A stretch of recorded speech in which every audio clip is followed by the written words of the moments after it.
We now are going to move into another interesting realm.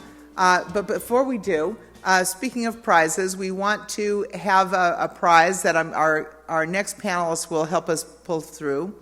We have a session now on what we call Innovation Nation.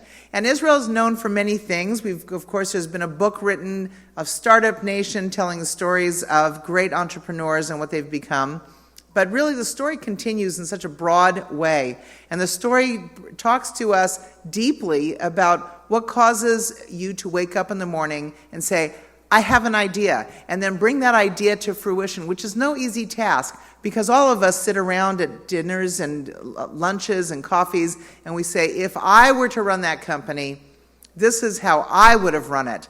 And we all have a better idea of how to do it, but really the energy is in the sweat on the brow and the elbow grease on the table and the shoes walking hard to find solutions, to find a customer base, to find innovation that is unique and different enough to create a company that has legs and then a company that enables other companies to grow strongly as well. And Israel, as small a nation as it is, seems to have quite a bit of influence worldwide. And so we bring up our next panel that we're very happy to have year over year to talk about innovation. And the panel is called Innovation Nation, to be led by Guy Horowitz of Deutsche Telekom, joined by Nikhil Jain from Qualcomm and Alejandro Guerra from Technicolor. Please come on up and let's talk a little bit about innovation.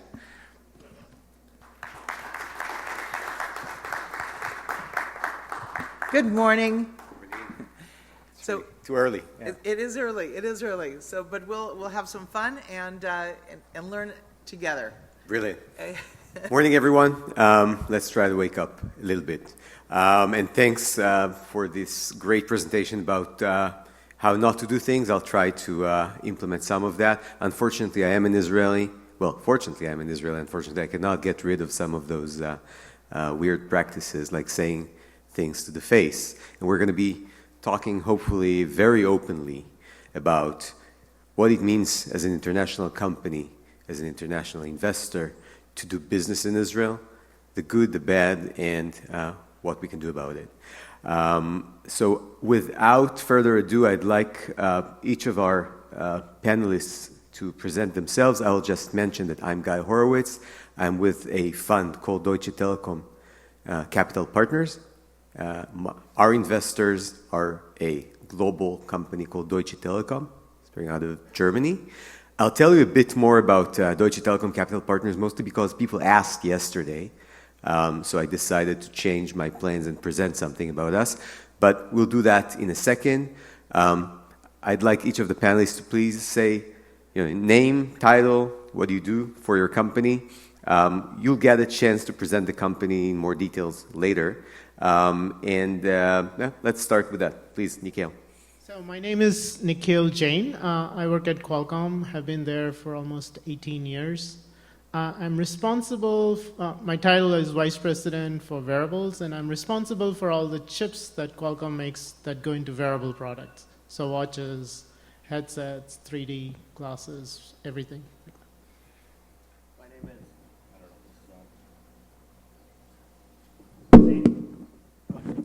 My name is Al Guerrero. I'm a co-founder and general partner of Technicolor Ventures, so I manage the early stage investments for Technicolor, which is a media and entertainment technology company. Hi, good morning. My name is Gilad Novik, and I'm the CDO who stands for Coffee and Tea Officer at Horizons Ventures, which is an investment firm from Hong Kong. So I need you this morning. The coffee here, is probably not as good as your tea, right? Correct. Okay, we'll work on that. So I promised to tell you a little bit about Deutsche Telekom Capital Partners, and I'll probably ask each and every one of you to talk a little bit about your company, because while, I remember Technicolor from the 50s, I was very young then, and it was like the color in the movies, and I don't think you're only in that business anymore, right? And coffee and tea I'm now learning about. So, it's going to be good for all of us to kind of get up to speed on what you guys have been busy with.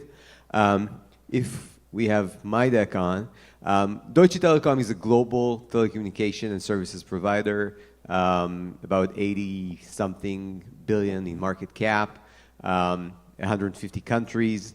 We, as a Deutsche Telekom corporate, I'm representing the fund here, but the corporate has various innovation activities globally, but focusing mostly on those three hotbeds of innovation that you see on the screen. And we say everything is connected. And we mean, first, we are connectors, but also for us, anything and everything that is connected is our business. So I'll be using your best services. I don't have a clicker. The fund called Deutsche Telekom Capital Partners operates as a bridge. And I think that's the thing that we're all doing here, and what Israelis really need the most is this bridge between what we do over there, the other side of Earth, and here where money and large companies are. Europe is kind of an emerging innovation hotbed. There's a question about what is exactly Europe. How many of you here have been to Europe in the past year? About half of the people. So while Europe is a very important part of Earth, also for the innovation or the venture side of the business, it has been kind of on the sidelines where the US and Israel and even Asia, Southeast Asia, have been growing. And we're trying to change it. Deutsche Telekom obviously is a German or European corporate. But on the fund side, we try to bring money and our experience in helping companies bridge this cultural and geographical gap for the benefit of our shareholders and society at large. So we have $1 billion under management. We have almost $2 billion under what we call advisory contract, bringing our experience and letting other people who are probably better at managing those kinds of businesses do their thing. We have almost less than 100 portfolio companies. Many of them are legacy. They came through previous investment activities that we've done, but we love them all. And we're now doing some new investments, which I'm going to probably talk about while we have this discussion. We have 3 offices in one of each of those spots, in Menlo Park, in Tel Aviv, where I am, and in Hamburg. And right now we have a fresh fund of about 500 million, actually it's 500 million euros, but let's not be fussy about it. Fresh money for investments. It's a fund. It's not an allocation from the P&L. It's actually a proper fund set up in order to invest in innovative companies in those 3 locations or 3 areas. So these are the innovation and capital hubs. If you click another time, we are at a very interesting time in our business, the Deutsche Telekom corporate business, where everything is connected, the Internet of Everything. I think Nikhil will talk about that quite extensively. And now what we call the late majority, people who have not been very early in adopting technologies, don't have much of a choice.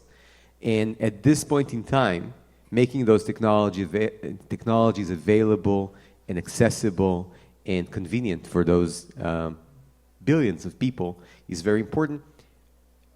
Large corporates are not very good at that. I think we can skip that slide. It's too detailed.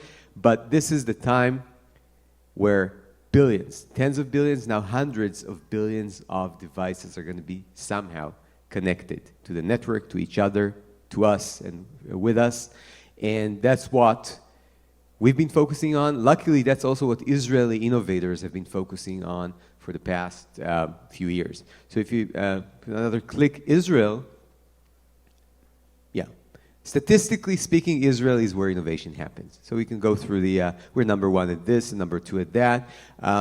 Basically up there with anyone that was and is considered the leader in innovation, in R&D, in patents, in wealth creation. We're number 2 in self-made billionaires, statistically speaking. Education. We're going to talk about what works and what doesn't work and how that translates into real value for the companies. But when it comes to our confidence as venture capitalists in our investments in the ecosystem, Israel comes in as number 2. Well, there's always Silicon Valley, right? So we'll probably never be able to compete with the magnitude there. But overall, Israel is the place where innovation happens, and hence venture capital comes in with a lot of confidence.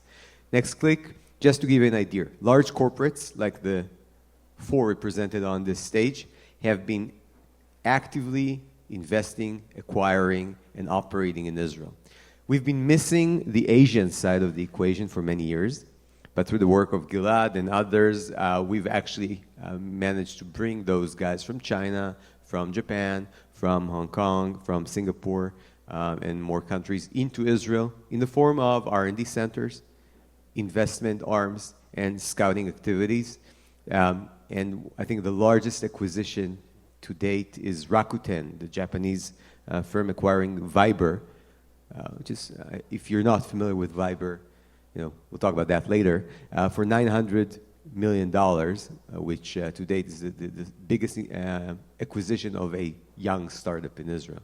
There have been larger acquisitions of larger and older companies. So what's happening in Israel is that we're just part of the world. IPOs, you look at those names, and actually we have Rewalk here with us. That's great. Everyone has been talking about Mobileye and CyberArk. You see some other names up there.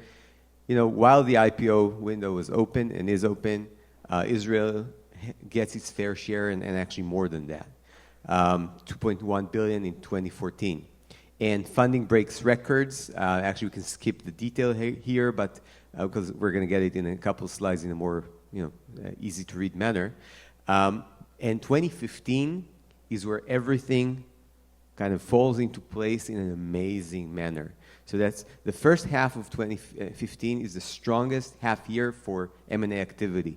By the way, we're already in the second half, but yesterday there was an announcement of Microsoft acquiring yet another Israeli company for $150 million.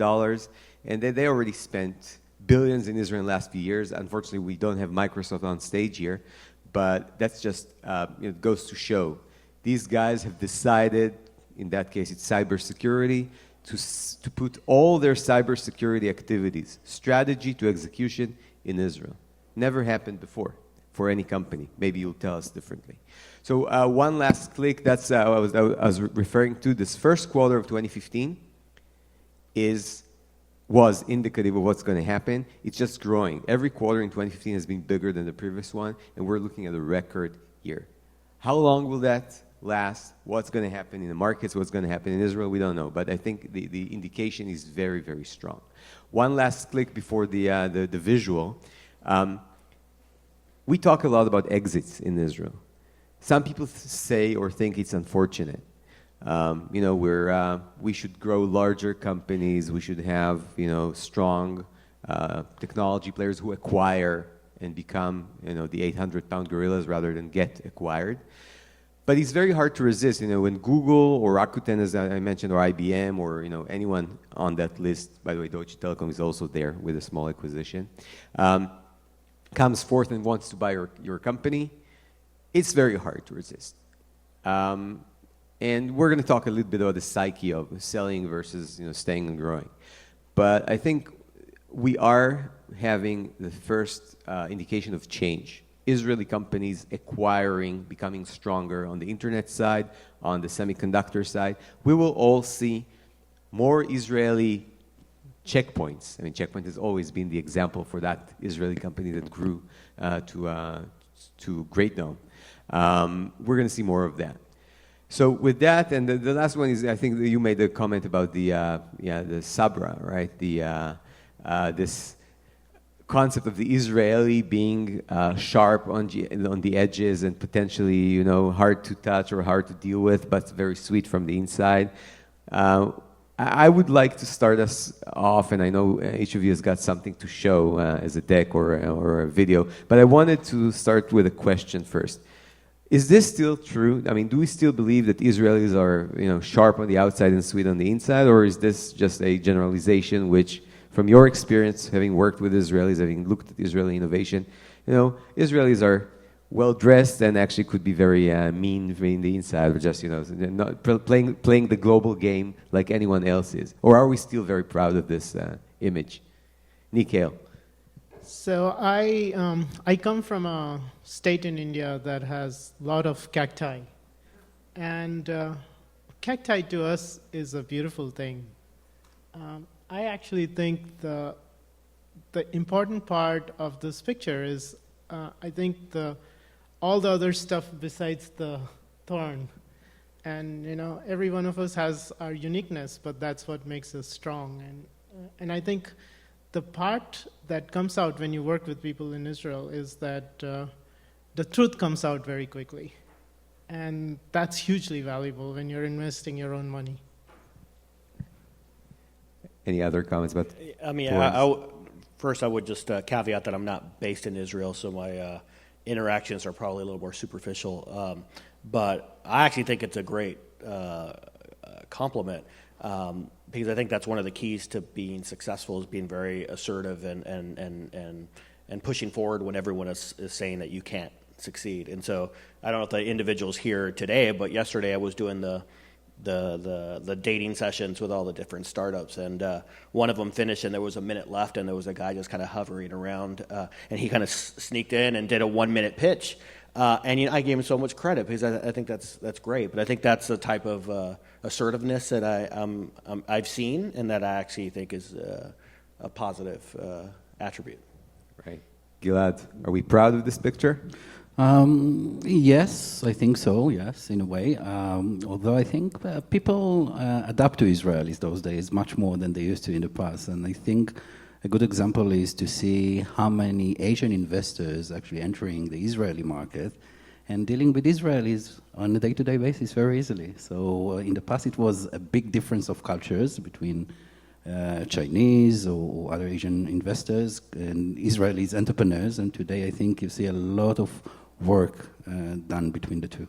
Right. You'll be telling us more about this work, which is extremely curious and important. But Nikhil, do you want to take us very briefly through, who's Qualcomm? What are you guys doing in general? What are you guys doing in Israel? And is that even, big on Qualcomm terms? Sure. Sure, absolutely. Okay. Good morning, everyone. Thanks for giving me this opportunity. I'm very honored to be here. People in Israel, and Israel is very special to me and to our company. We have actually benefited a lot by all our investments in Israel, and I'm going to tell you about a few of those. So Qualcomm has this slogan about why wait, and essentially it means why wait to move forward with technology, with connecting yourself, with connecting to the internet. Did an Israeli come up with this slogan? Possibly. Yeah. Sounds familiar. Oh, which one is the... Oh, the top. It's too obvious, I think. So 30 years, Qualcomm has been in existence for 30 years, for those of you who don't know this, and I've been there almost 18 years, so a long time at Qualcomm.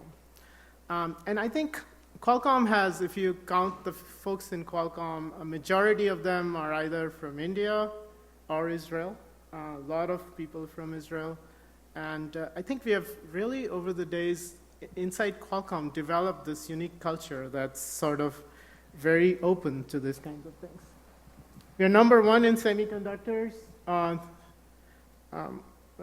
a fairly big company, right? Lots of chips. Pretty much every phone you have probably has a Qualcomm chip in it. So we started with phones, and then we started going into, tablets and things like that. The vision going forward is this internet of everything, okay? Everything connected. And I think we are spending a lot of energies, money, and investments into going after this market. And actually, we are quite successful. We are shipping a lot of products that go into these segments. But the story I want to tell you is about 13 years ago, or maybe, so Arvind Jacobs was our chairman, and I was asked to run this project, which was combining GSM phones with CDMA network, because we wanted to sell CDMA in Europe. And he wanted us to design a system that would take GSM SIM and make calls. And it was a difficult project because it had, innovation, it had working with people, it had working with companies, operators, everything like that. Felt very tough. Short timelines, everything that you could imagine from a difficult project. It was very high profile too. And so we looked for people, and what we found was that there was a team in Israel that was available, and there were a few people in San Diego that was available to do this project. And when I came back and told my colleagues we're going to do this with folks in Israel, they looked at me and they said, really? And so I asked them why. And what they told me is that they're not going to listen to you. They would want to do everything, and there's no way to manage them. And I thought that was perfect, because when you have to do something really hard, those are three things you need. You need the ability for someone to be open. And I think it's this idea of saying what you see, the idea to say what you think, and the idea to say what you feel. I think if you cannot do those three things, it's very difficult to figure out what exactly is the truth. And I think being able to do that takes a lot of self-confidence, takes a lot of commitment, and takes a lot of guts. But it's an important ingredient in a team, because very quickly you come to what is the foundation. And by the way, I made one very important good thing that I did was I invited Israeli friends home to stay with me. And that really, I think one learning is, I think when you work with people from different places, you have to understand how they work. And I think it was important for us to do that. So the first thing that I found in this team was this. The second thing was that they're very hands-on. They want to do everything. This is a very important thing, and it's very peculiar to people in Israel. I think they want to be very hands-on. They want to really try to do things themselves. And I think that's both a challenge from a management perspective, but a very big opportunity, because you can walk up to them and ask them, and you will know what really matters. Okay. The third thing I learned from, we leveraged this team for was this, what I now call crisscross hierarchy. Impossible to create a hierarchy because everyone wants to make decisions. That's another important value, because it helps you to do the other two things. It helps you to be hands-on. When you're working directly with people, you start doing things yourself. And it also allows you to say what's important. You're not bounded by hierarchy to say. So all in all, this little team that was made up of teams in US and teams in Israel took advantage of these differences. And we did this project on time. It really changed Qualcomm's trajectory because it helped us sort of deploy CDMA, get a lot of confidence. And, it became a huge success story that was used in a lot of projects that followed. So now we think of, it's important to have some elements of the Israeli way of working into our innovation project, because we think of it as a very tasty stew. You can put everything you want, but if it doesn't have the right flavoring, it's not going to succeed. And so I think I want to take this opportunity to thank folks in Israel for all the contributions they've made to Qualcomm. I think we would not be here, and we won't be doing all the things we're doing without their help. So I have a couple more slides but I'm going to skip through. I think I took. So the thing I want to tell you is, as a result of all the work we've been doing, Qualcomm has a big venture fund in Israel. And we have actually quite a lot of active investments in a lot of companies. Essentially, we have Qualcomm invests primarily because of 4 reasons. Okay, its first one is to provide insight into what's important. And I think we invest in Israel because we like to understand where the technology is going, what should we be doing to help it. We want to also support our own ecosystem and accelerate growth of wireless. And finally, I think one of the reasons for investment is we are looking for returns. Actually, Qualcomm Venture Fund is probably one of the more successful funds in the US. And a lot of our investments actually happen in Israel. One of the investment was Waze that got acquired by Google. Very proud of it. And I think it was really started in Israel. And that's what got me on time here this morning. So anyway, I'm proud to be here, grateful for this opportunity. I'm honored, and thank you very much, and good luck. That's brilliant, Nikhil, and it's actually very touching. I mean, I was crying a little bit. It's You know what? I think this story is kind of common to many of the multinationals, large companies that come to Israel, but I've never heard it told as, in such a personal way. So I really appreciate it. How often do you come to Israel? I've not very, but I've been a couple of times, 3 times. Great. So you're welcome to stay in my house next time. Yeah, I will, for sure. If I get my shoes polished by then. Yeah, I actually polished my shoes this morning, so I'm grateful for that. You're not Israeli then, I take it. Well, I have to tell you, Indians need the same lesson in presenting. Well, you have more experience, I guess, in that. We're just dipping our feet for the first time. Well, Technicolor is obviously not as invested or vested into Israel, but you guys have done the first foray into Israel, right? Scouting for innovation. Can you tell us a little bit more first about Technicolor?